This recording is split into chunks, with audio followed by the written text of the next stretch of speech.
जय श्री राम। श्री रामचरितमानस नवः पारायण सप्तम दिन के उपाख्यान में सुख द्वारा रावण को लक्ष्मण का पत्र देना, श्री राम का समुद्र पर क्रोध। एक समय की बात है कि महान योद्धाओं के मध्य में विराजमान श्री रघुनाथ जी सब कुछ जानते हुए कहने लगे, सुनि कपीस लंकापति वीरा, कहीं विधि तरऊ जलधि गंभीरा। हे सुग्रीव, हे विभीषण, अनेक जाति के मगर, सांप और मछलियों से भरे हुए समुद्र से पार जाने का क्या उपाय है। विभीषण कहने लगे, हे प्रभु, वैसे आपको एक बाण में ही अनेकों समुद्र सोखने की सामर्थ्य है, फिर भी आप अपने कुल गुरु पूर्वज समुद्र से विनती कीजिए। आपको आपके पूर्वज सेना को पार उतारने का कोई न कोई अवश्य उपाय बताएंगे। सखा कही तुम नीक उपाय, करई देव जो होई सहाय। मंत्र न यह लक्ष्मण मन भावा, राम बचन सुनि अति दुख पावा। श्री राम जी ने कहा, हे सखा, तुमने बहुत अच्छा उपाय बताया है, यही किया जाए तो सबसे अच्छा रहेगा। यदि देव सहायक हो जाए। यह सलाह लक्ष्मण जी के मन को अच्छी नहीं लगी। श्री राम जी के वचन को तो उन्होंने श्री राम के वचन को सुन करके उन्होंने बहुत ही दुख पाया। लक्ष्मण जी कहने लगे, हे प्रभु, कायर लोगों को ही देव देव आलसी पुकारा, ऐसी विचारधारा होती है। आप क्रोध करके तुरंत ही समुद्र को सोख लीजिए।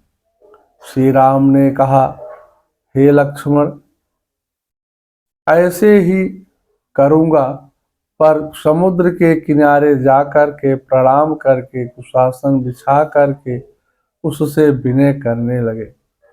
जब विभीषण श्री राम के पास आए थे, उनके पीछे ही रावण ने अपने दूत भेजे थे। उन्होंने नकली बंदर बनकर श्री राम के चरित्रों को देखा था, फिर प्रकट होकर के श्री राम का गुणगान करने लगे थे। रिपु के दूत कपिह तब जाने, सकल बाधि कपीस पहियाने। रावण के दूत समझ करके उन्हें बांधकर सुग्रीव के पास ले गए। सुग्रीव ने कहा, इनको अंग भंग करके भेजो। मारने लगे। श्री लखन लाल के कान पड़ा, वह करुणा क्रंद दूतों का। बुलवा कर अपने पास वहीं, खुलवाया बंधन दूतों का। पहले तो समाचार पूछा, फिर दोनों को स्वतंत्रता दी। फिर थोड़ा सा कुछ सोच समझ, रावण के नाम पत्रिका दी। राधे श्याम रामायण से। कहूँ मुखागर मूढ़ सन, मम संदेश उदार। सीता देई मिलहु नाता, आवा कालु तुम्हार। फिर उस मूर्ख ने जवानी यह मेरा उदार कृपा से भरा हुआ संदेश कहना कि सीता जी को दे करके श्री राम से संधि कर लीजिए। नहीं तो तुम्हारा काल निकट आ गया है। दूत श्री राम का गुणगान करते हुए लंका में आए और रावण को प्रणाम करके रावण पूछने लगा, रावण को प्रणाम किया दूतों ने। तब रावण ने पूछने लगा, सुख पहले तो विभीषण जो मृत्यु के गाल में जाने वाला है उसका समाचार बताओ, फिर वानर भालुओं का समाचार हमें सुनाइए। कब कहूँ तपस्विन कै बात बहोरी, जिनके हृदय त्रास अति मोरी। फिर भी मुझसे तपस्वियों का समाचार बताइए। रावण कहने लगा कि भाई भेंट की फिर गए, श्रवण सुजन मुनि मोर, सुन मोर, श्रवण सुजन सुन मोर। अरे सुख तो यह वह मिल गए या मेरा सुयश सुन करके लौट गए। सुख कहने लगा, हे नाथ, आपका भाई जब पहुंचा उसी समय उन्होंने उसका राज तिलक कर दिया। सेना के विषय में सुनो, उसका वर्णन एक मुख में से तो क्या करोड़ों मुखों से भी नहीं किया जा सकता। हे नाथ, जिसने आपका नगर जलाया और अक्षय कुमार को मारा, वह बानर तो बहुत छोटा है। हे नाथ, दुविध मयंद नील नल अंगद गद विकटास्य शठ केसरी दधिमुख निषठ और जम्बवान से सभी प्रधान सेना नायक हैं। ऐसे और भी अनेक बलवान सेनापति हैं। मैंने सुना है कि पदम 18 जूथप बंदर, 18 पद तो अकेले बानरों के सेना नायक हैं। सभी उत्साह से लंका को उजाड़ने की भावना से इधर उधर देखते हैं।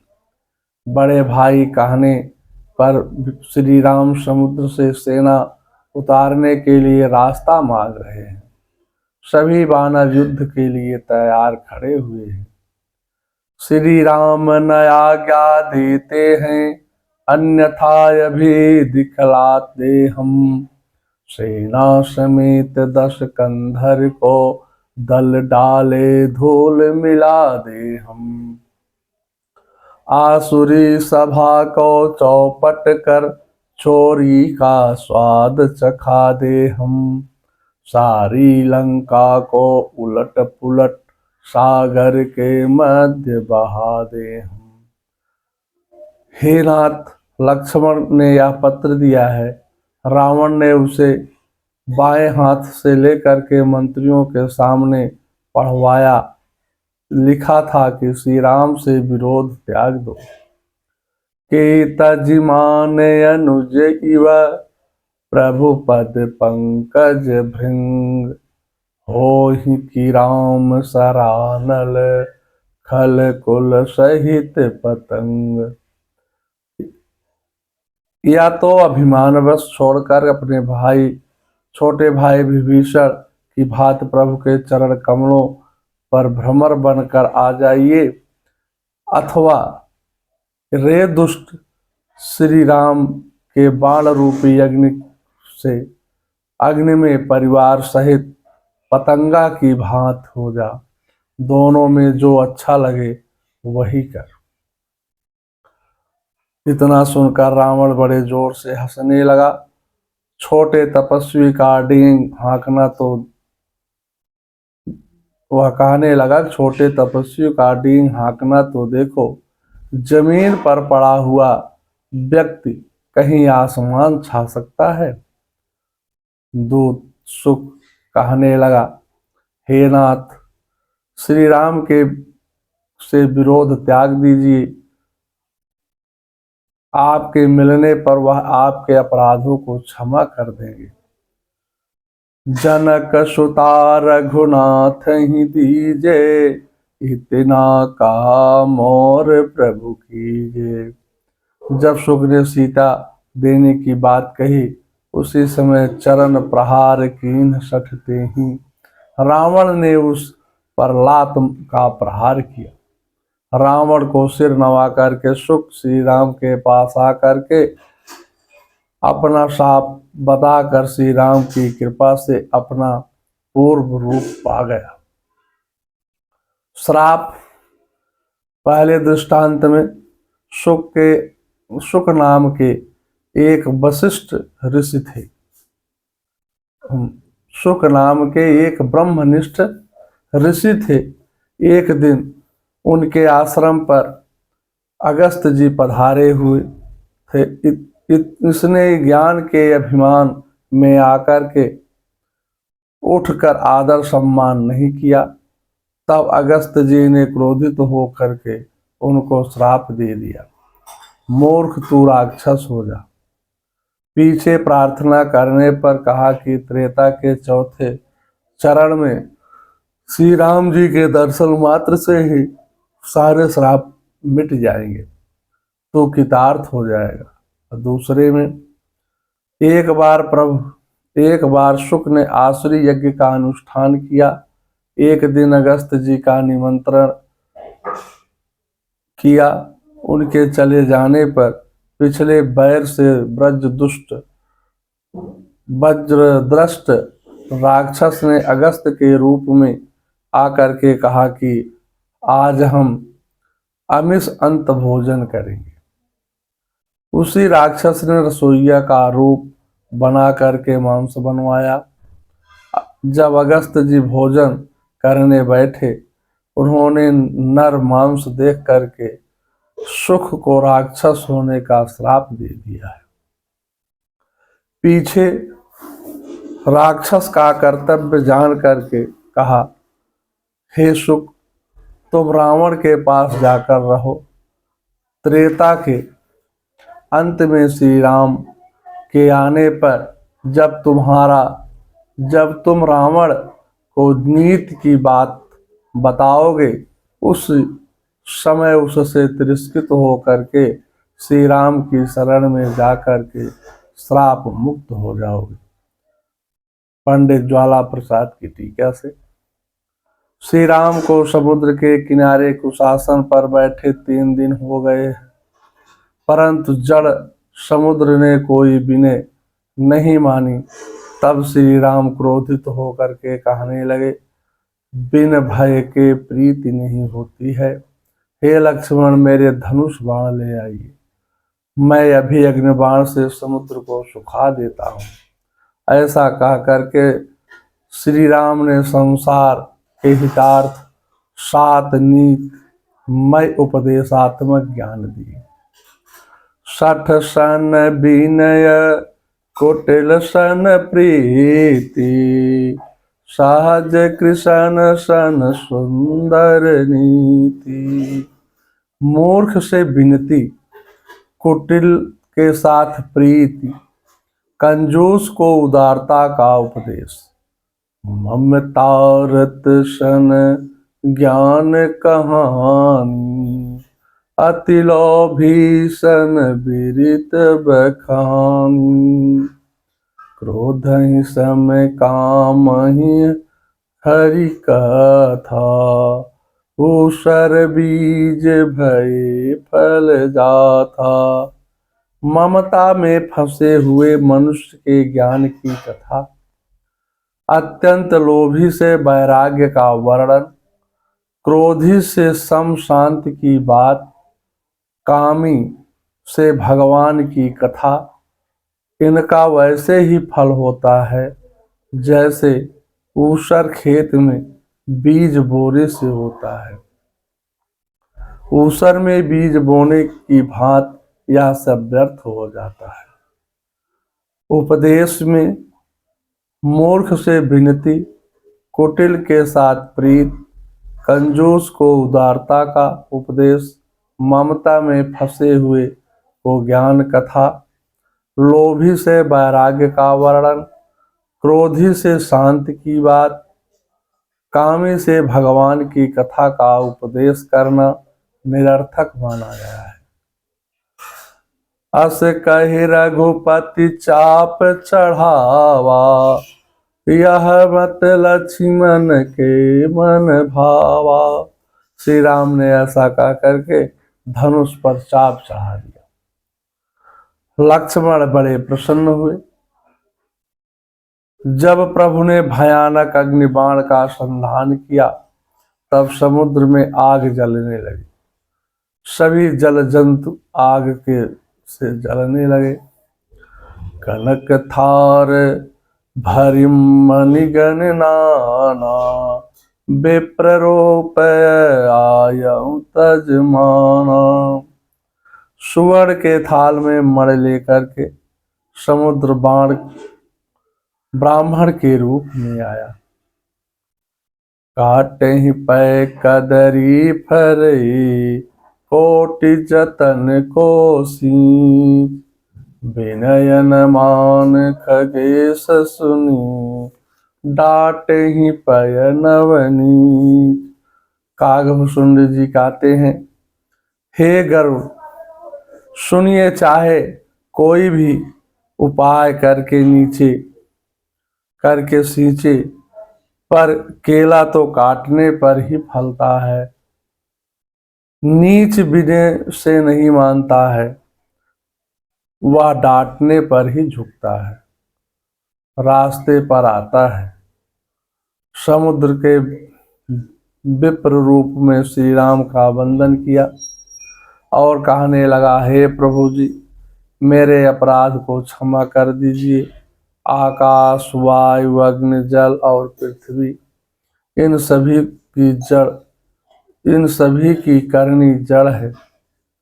आपने मुझे शिक्षा दिया है, यदि आप कहें तो मैं सूख जाऊं, सेना सहित आप पार हो जाइएगा। समुद्र के विनय वचन सुनकर श्री राम कहने लगे, हमारी सेना उस पार पहुंच जाए, ऐसा कोई उपाय आप बता दीजिए। समुद्र बोला, हे प्रभु, आपकी सेना में नल नील नामक 2 बंदर हैं। उन्हें बचपन में ऋषि का वरदान मिला था।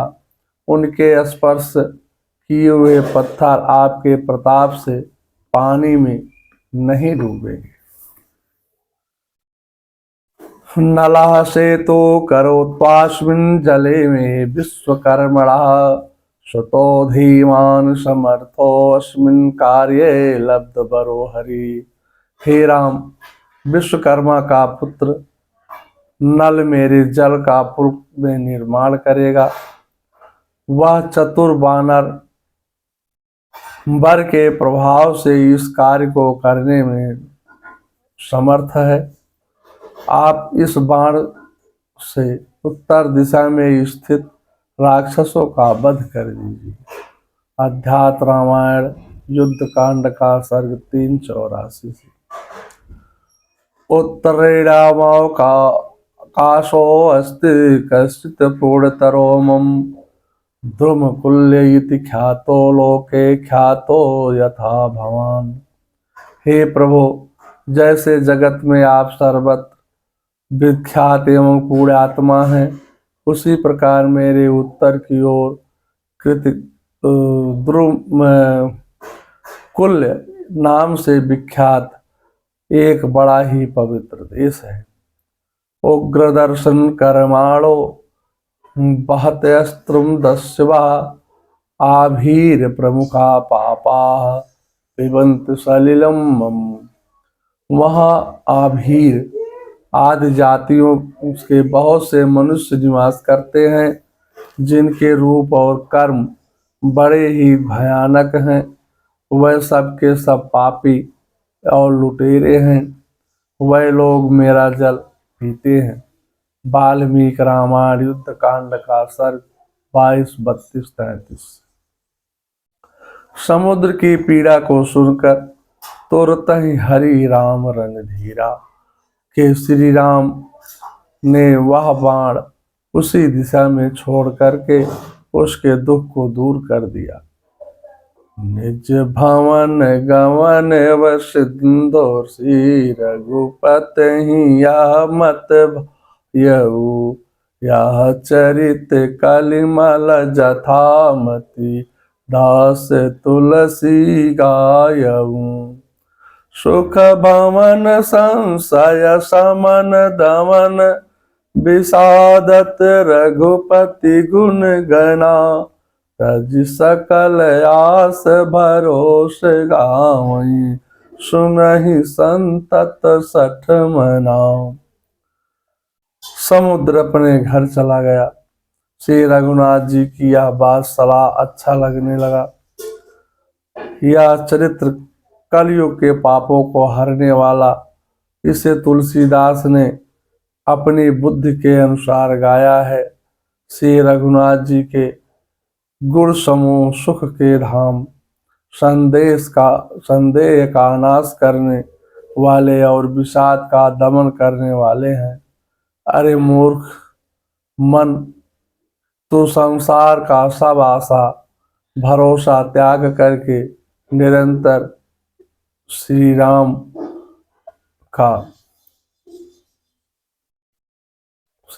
का ही सुन। सकल सुमंगल दायक रघुनायक गुणगान सादर सुनहि ते तरहि भव सिंधु बिना जल जान। श्री रघुनाथ जी गुणगान संपूर्ण सुंदर मंगलों को देने वाला है। जो इसे आदर सहित सुनेंगे वह बिना किसी जहाज अन्य साधन के ही भव सागर को तर जाएंगे। मास पारायण 24वां विश्राम इसी के साथ सुंदर कांड की समाप्ति होती है। मंगलम भगवान विष्णु मंगलम गरुड़ाध्वजा मंगलम पुंडरीकाक्षाय मंगलाय तनोहरि। सर्वमंगल मांगल्ये शिवे सर्वार्थ साधिके शरण्ये त्र्यंबके गौरी नारायणी नमस्तुते। प्रेम से बोले जय श्री राम।